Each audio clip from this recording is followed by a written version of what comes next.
Pemerintah Provinsi Jakarta mengungkapkan komitmennya untuk membereskan tiang-tiang proyek monorel yang mangkrak hampir 2 dekade ini. Proyek kereta monorel pertama kali dimulai pada 2004. Pada 2007, proyek ambisius ini terhenti di tengah jalan akibat berbagai persoalan mulai dari sengketa aset, masalah pembiayaan hingga keraguan kelayakan ekonomi. Mangkraknya proyek monorel ini pun membuat Gubernur Jakarta Pramono Anung tak bisa tidur nyenyak bahkan kerap bermimpi. Sampai hari ini monorel itu tidak terselesaikan. Sudah 8 gubernur. Maka saya bilang sama balai kota, saya yang begini-begini membuat saya tidur gak nyenyak. Mimpi saya tentang monorel. Maka saya ingin selesaikan. Pramono menargetkan pembersihan proyek tiang monorel di sepanjang Jalan HR Rasuna Said, Jakarta Selatan pada awal Januari 2026. Ia pun mengaku telah mendapat dukungan dari Kejaksaan Tinggi Jakarta hingga KPK untuk proses pembersihan ini. Bapak Ibu Saudara-saudara sekalian, seperti yang tadi saya sampaikan, simfoni atau orkestrasi antara jajaran Kepala Perwakilan Bank Indonesia di Jakarta, OJK, pemerintah daerah DKI Jakarta, para pelaku dunia usaha, saya yakin ini akan membawa dampak yang cukup signifikan dan positif bagi perkembangan kota kita yang kita cintai.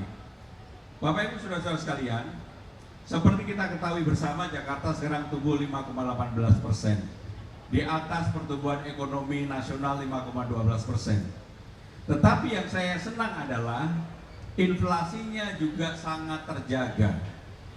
Di samping itu, dalam kesempatan ini kami menyampaikan kepada Bank Indonesia dan OJK bahwa target perpajakan di Jakarta alhamdulillah tercapai.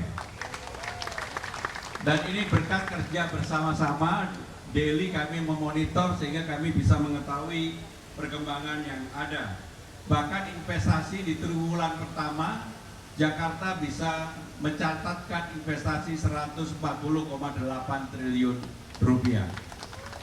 Bapak Ibu Saudara-saudara sekalian, tadi sambil bisik-bisik, baik Pak Iwan maupun Pak Edwin menyampaikan efisiensi.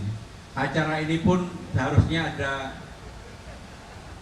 di tengah karena efisiensi, makanya hanya kiri kanan yang bisa menampilkan videotronnya. Saudara-saudara sekalian, Jakarta juga kena efisiensi. DPH-nya, dana bagi hasilnya dipotong 15 triliun. Tetapi saya berpesan kepada jajaran Balai Kota, tidak boleh ada tone negatif pun yang dikeluarkan oleh Balai Kota siapapun itu. Karena saya tahu banyak sekali instrumen yang dimiliki oleh Jakarta untuk membangun Jakarta. Contoh, saya fokus sekarang ini menyelesaikan hal-hal yang belum diselesaikan oleh gubernur-gubernur sebelumnya. Contoh yang paling ekstrim lah, monorel.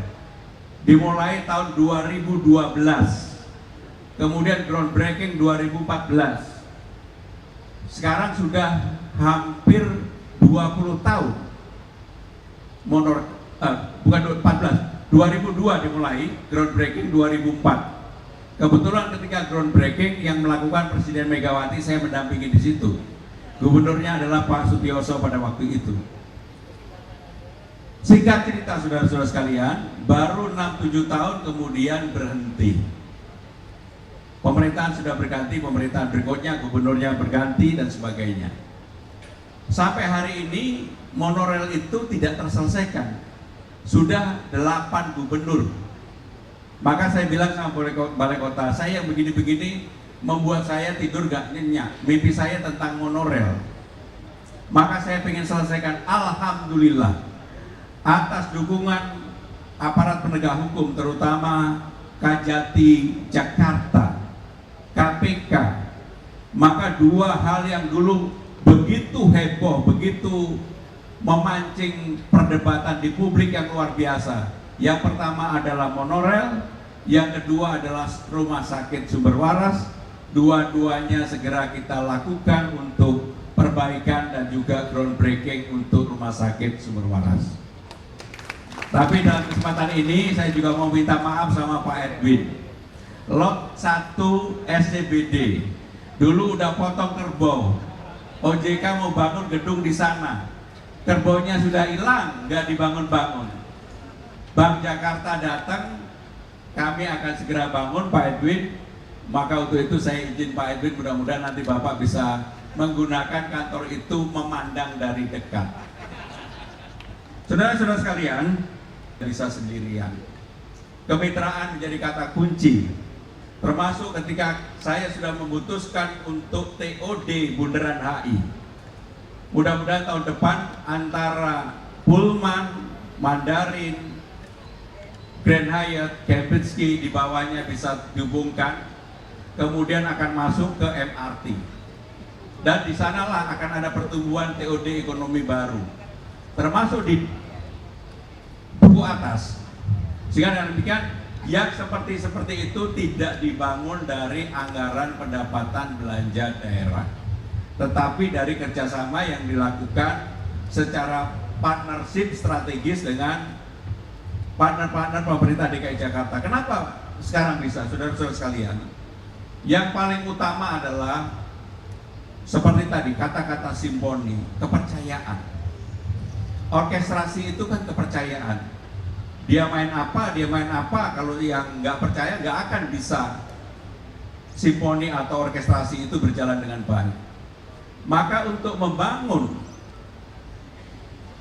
Duku Atas, saya mempercayai sepenuhnya MRT Jakarta mengembangkan TOD-nya, tapi tentunya harus di backup sepenuhnya oleh pemerintah Jakarta. Sedangkan yang di TOD Bundaran HI, alhamdulillah kami mendapatkan dana dari KLB, koefisien luas bangunan orang kalau mau membangun gedung-gedung yang tinggi. Yang dulu Pak Iwan, Pak Edwin ngurusnya 12 tahun pun nggak selesai. Sekarang saya pangkas, boleh cek ke kiri kanan belakang yang semuanya balai kota, nggak boleh lebih dari 15 hari. Tetapi transparan, terbuka, nggak ada lagi orang punya kesempatan untuk hengki-pengki dengan siapapun. Itulah kata kunci utama kenapa kemudian yang seperti ini bisa dibangun di Jakarta, termasuk di Blok M yang kemarin sempat ada yang mau mendominasi.